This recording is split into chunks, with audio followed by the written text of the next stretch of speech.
Shalom, selamat pagi untuk kita semua. Sebelum kami mempresentasikan hasil kerja kami, izinkan kami untuk memperkenalkan diri. Saya atas nama Yulvin Jami dan teman saya, Marian cerita ikut. Baik, kami akan mempresentasikan hasil diskusi kami di pertemuan yang ke-12 dengan materi tentang hewan dan lingkungan, dan 3 poin yang akan dibahas, yaitu poin yang pertama, anatomi hewan, famili hewan, dan sistem organ hewan dan masalah lingkungan. Dan kami menyediakan media ini. Baik, saya akan menjelaskan anatomi hewan. Anatomi hewan merupakan ilmu yang mempelajari struktur perkembangan tubuh hewan, struktur tumbuhan hewan berkembang dari satu struktur ke struktur yang lain sempurna. Dalam biologi, sel-sel yang tubuh berkumpul menjadi struktur jaringan, yaitu berkumpul menjadi organ.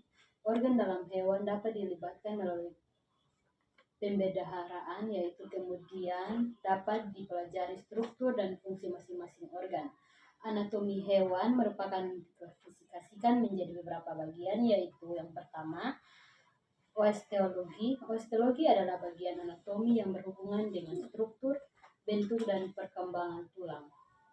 Susunan tulang yang membentuk rangka keras suatu hewan disebut rangka atau skelet.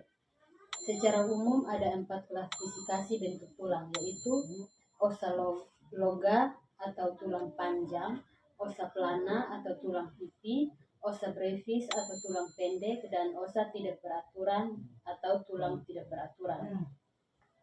Yang kedua, miologi. Miologi adalah bagian ilmu anatomi yang mempelajari tentang struktur otot dan organ pendukungnya. Otot mempunyai kemampuan berkontraksi, berelaksasi jika dirangsang oleh kondisi tertentu. Yang ketiga adalah kardiovaskuler. Sistem kardiovaskular adalah sistem peredaran darah tubuh, biasanya terdiri dari pembuluh darah, dan jantung. Aliran darah ini dimulai dari jantung, yaitu pompa otot yang berdetak secara ritmis dan terus-menerus setiap detik mendengarkan darah dari jantung ke seluruh tubuh. Untuk memahami sistem peredaran darah, kita perlu memahami anatomi jantung, sehingga kita dapat memahami berbagai permasalahan yang berkaitan dengan fungsi sistem kardiovaskular. Dapat menjumpai dan mendistribusikan sejumlah oksigen dan nutrisi penting bagi jaringan tubuh. Pembuluh darah terdiri dari aorta, arteria dan arteriol, kapiler, vena, dan venule. Organ genitalia. Organ genitalia atau organ kelamin adalah suatu organ yang berfungsi untuk menghasilkan keturunan. Reproduksi merupakan salah satu kemampuan tersebut hewan yang paling penting. Tanpa kemampuan tersebut, hewan akan terancam punah. Yang berikut, traktus urinaria. Sistem urinaria adalah suatu sistem di mana terjadi penyaringan darah sehingga darah mengeluarkan zat-zat yang tidak digunakan tubuh dan menyerap zat-zat yang masih digunakan tubuh. Zat yang tidak digunakan oleh timbul atau taruh dalam air dan dikeluarkan melalui urin. Yang berikut, traktri digestivus. Pencernaan adalah serangka proses yang terjadi dalam sistem pencernaan untuk membantu menyerap. Proses pencernaan adalah perubahan fisika dan kimia. Komponen makanan disalurkan pencernaan. Struktur alat pencernaan hewan ditentukan untuk jenis makanan utama dan kebiasaan makanannya adalah herbivora, karnivora, dan omnivora. Yang berikut adalah traktus respiratorius. Bernapas adalah proses penyerapan oksigen dan mengeluarkan karbon dioksida. Oksigen ini digunakan selama pemecah zat makanan untuk menghasilkan energi. Jadi pernapasan atau respirasi adalah suatu proses yang dimulai dengan menyerap oksigen yang dilarutkan dengan mengeluarkan karbon.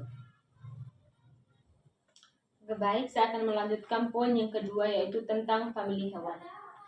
Famili hewan adalah tingkatan taksonomi yang berada di bawah ordo dan di atas genera.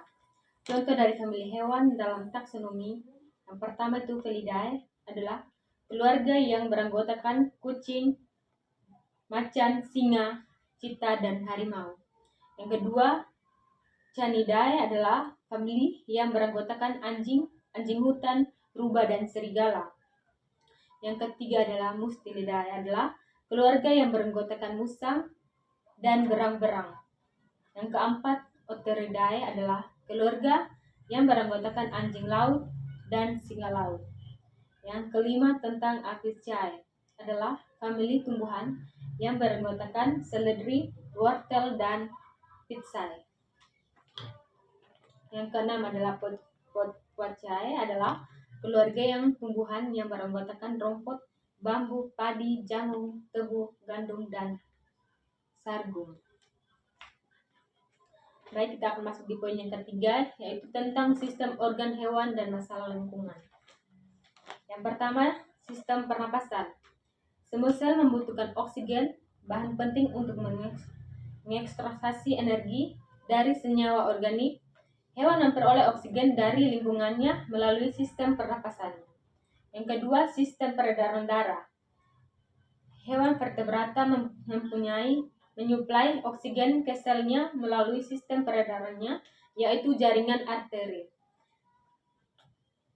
Vena melalui sistem peredarannya, yaitu jaringan, dan kapiler yang membawa sel darah yang mengandung oksigen ke setiap sel di tubuhnya. Yang ketiga, sistem saraf. Sistem saraf ini adalah yang memungkinkan hewan mengirim, menerima, dan memproses impuls saraf dan sensorik serta menggerakkan otot-ototnya pada hewan vertebrata.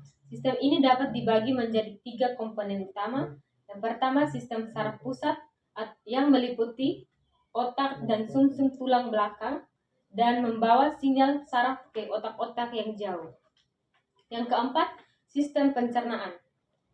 Hewan perlu memecah makanan yang mereka makan menjadi komponen-komponen penting untuk mendorong metabolisme mereka. Yang kelima, sistem endokrin. Pada hewan tingkat tinggi, sistem endokrin terdiri dari kelenjar seperti tiroid dan timus.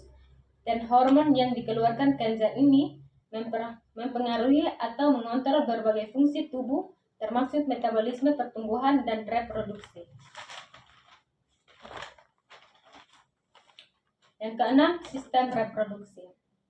Bisa dibilang sistem organ paling penting dari sudut pandang evolusi. Sistem reproduksi memungkinkan hewan menghasilkan keturunan. Yang ketujuh, sistem limfatik. Terkait erat dengan sistem peredaran darah, sistem limfatik terdiri dari jaringan kelenjar, getah bening di seluruh tubuh yang mengeluarkan dan mengedarkan cairan bening yang disebut getah bening. Hampir identik dengan darah, hanya saja ia kekurangan sel darah merah dan mengandung sedikit kelebihan sel darah putih. Yang ke-8, sistem otot. Otot adalah jaringan yang memungkinkan hewan untuk bergerak dan mengontrol geraknya. Ada 3 komponen utama di sistem otot, yaitu otot rangka yang memungkinkan vertebrata tingkat tinggi berjalan, berlari, berenang, dan menggenggam benda dengan tangan atau jarinya. Otot polos yang terlibat dalam pernapasan dan pencernaan dan tidak berada di bawah kendali sadar. Yang 9, tentang sistem kekebalan tubuh. Sistem kekebalan tubuh bertanggung jawab untuk membedakan jaringan asli hewan dari benda asing dan patogen seperti virus, bakteri, dan parasit. Ia juga bertanggung jawab untuk memobilisasi respon imun, di mana berbagai sel, protein, dan enzim diproduksi oleh tubuh untuk menghancurkan penyerang. Yang 10, tentang sistem kerangka atau pendukung. Hewan tingkat tinggi terdiri dari triliunan sel yang berdiferensiasi sehingga memerlukan cara untuk mempertahankan integritas strukturnya. Banyak hewan invertebrata seperti serangga dan krustacea memiliki penutup tubuh luar yang terdiri dari kitin, dan protein keras lainnya yang disebut eksoskeleton. Yang 11 tentang sistem kemih. Pada mamalia dan amfibi, amonia ini diubah menjadi urea, diproses oleh ginjal, dicampur dengan air, dan dikeluarkan sebagai urin. Yang 12 tentang sistem integumen. Sistem integumen terdiri dari kulit dan struktur atau pertumbuhan yang menutupinya atau bulu burung, sisik ikan,